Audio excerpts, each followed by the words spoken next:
Hello friends, welcome to ரின்சமையல். இன்றைக்கி நம்ம ரின்சமையல் சேனலில் ரிப்பன் பக்கோடா மொறுன்னு எப்படி செய்யலான்றதை பார்க்கலாம். ரொம்பவே ஈஸியான ஸ்நாக் ரெசிபி. தீபாவளி ரெசிபியான இந்த ரிப்பன் முறுக்கை வீட்டில் இருக்க பொருட்களை வச்சு ரொம்பவே ஈஸியாக செஞ்சிடலாம்.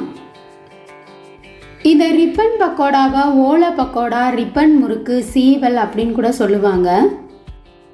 ஈவினிங் டயத்தில் இந்த ஸ்நாக்கை சட்டுன்னு ரெடி பண்ணிடலாம்.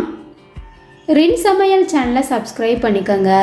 பக்கத்தில் இருக்க ஆளுன்ற பெல்லைக்கானை கிளிக் பண்ணி வச்சுக்கிட்டிங்கன்னா நான் போடுற வீடியோ உடனே உங்களுக்கு நோட்டிஃபிகேஷனில் வந்துடும். ஒரு கப்பளவு அரிசி மாவு எடுத்திருக்கேன். அதை மிக்சிங் பவுலில் சேர்த்துக்கணும். நான் ரேஷனில் வாங்கி அரைச்ச அரிசி மாவு தான் இது. அரை கப்பளவு கடலை மாவு, பொரிகடலையை நல்லா நைஸாக அரைச்சி அதிலிருந்து 1/4 கப்பளவு மாவு எடுத்து வச்சுருக்கேன். மிக்சியில் போட்டு நைஸாக அரைச்சாலும் லைட்டாக குருணைகள் இருக்கும், ஜலிச்சுட்டு சேர்த்துக்கங்க. காரத்துக்காக 1 ஸ்பூன் அளவு மிளகாய்த்தூள், 1/4 ஸ்பூன் அளவு பெருங்காயம், 1 ஸ்பூன் கருப்பு எள்ளு, தேவையான அளவு உப்பு, சூடான நெய்யாக 1 ஸ்பூன் அளவு சேர்த்துருக்கேன். நம்ம சேர்த்துருக்க எல்லா பொருட்களையும் நல்லா இந்த மாதிரி மிக்ஸ் பண்ணி விட்டுக்கணும். நெய்க்கு பதிலாக பட்டர் அல்லது எண்ணெய் கூட சேர்த்துக்கலாம். நான் இன்னைக்கு நெய்யை சூடுபடுத்திட்டு தான் சேர்க்குறேன். நம்ம சேர்த்துருக்க எல்லா பொருட்களையும் நல்லா இந்த மாதிரி மிக்ஸ் பண்ணதுக்கப்புறமா அடுத்ததாக கொஞ்சம் கொஞ்சமாக தண்ணி சேர்த்து மாவை நல்லா சாஃப்டாக பிசைஞ்சுக்கணும்.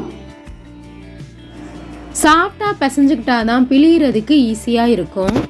இப்போ இந்த மாதிரி கொஞ்சம் கொஞ்சமாக தண்ணி சேர்த்து பிசைஞ்சுக்கணும். அதிகமாக தண்ணி சேர்த்துட்டோம்னா மாவில் தண்ணி அதிகமாகிரும். நெய் சேர்த்துருக்கனால ரிப்பன் பக்கோடா எவ்வளோ நேரம் ஆனாலும் சாஃப்டாக நல்லா மொறுமொறுப்பாக இருக்கும். அதுக்காக தான் நெய் சேர்த்துருக்கோம். ஒரு சில மாவு அதிகமாக தண்ணி இழுக்கும், சில மாவு கம்மியாக தண்ணி இழுக்கும். அதுக்கு தகுந்த மாதிரி தண்ணி சேர்த்து நல்லா மிக்ஸ் பண்ணிக்கோங்க. இதுக்கு மேலே தண்ணி சேர்க்க வேணாம். மாவு இந்த அளவுக்கு நல்லா சாஃப்டாக இருக்கணும். நான் எடுத்துருந்த மாவுக்கு 3/4 கப்பு தண்ணி தேவைப்பட்டது. மூடி போட்டு அப்படியே வச்சிடணும். அப்போ தான் மாவு காஞ்சு போகாமல் இருக்கும். இந்த மாதிரி 2 ஹோல் இருக்க அச்சுத்தட்டு தான் நான் எடுத்திருக்கேன். முறுக்கு உரல் ஃபுல்லாக ஒட்டாமல் வர்றதுக்காக கொஞ்சமாக எண்ணெய் தடவிடணும். நம்ம பிசைஞ்சு வச்சுருக்க மாவுலேருந்து உரலுக்கு எந்தளவு மாவு தேவையோ அதுக்கு தகுந்த மாதிரி எடுத்துக்கோங்க. உரலுக்கு 3/4 வாசி மாவு இருக்க மாதிரி தான் நான் வைக்கிறேன்.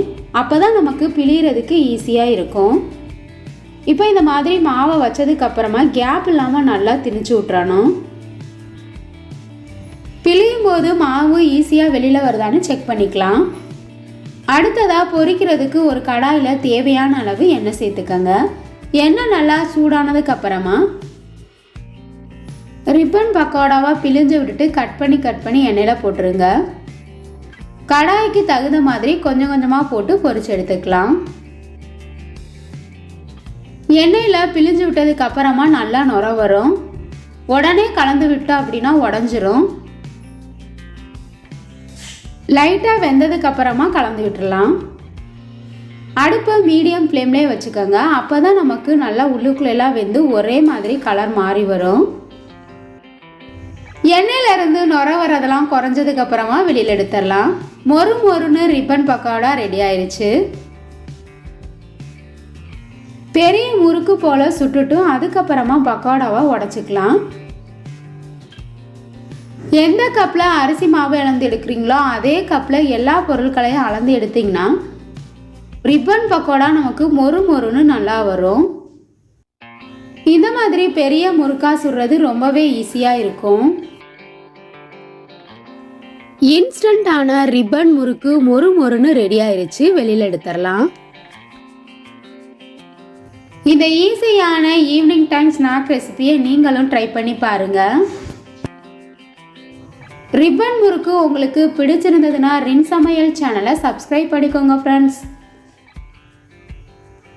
வீடியோ பிடிச்சிருந்ததுன்னா மறக்காமல் ஒரு லைக் கொடுங்க ஃப்ரெண்ட்ஸ். கமெண்ட் பண்ணுங்கள், ஷேர் பண்ணுங்கள். பக்கத்தில் இருக்க ஆளுன்ற பெல்லைக்கானை கிளிக் பண்ணி வச்சுக்கிட்டிங்கன்னா நான் போடுற வீடியோ உடனே உங்களுக்கு நோட்டிஃபிகேஷனில் வந்துடும். Thank you friends.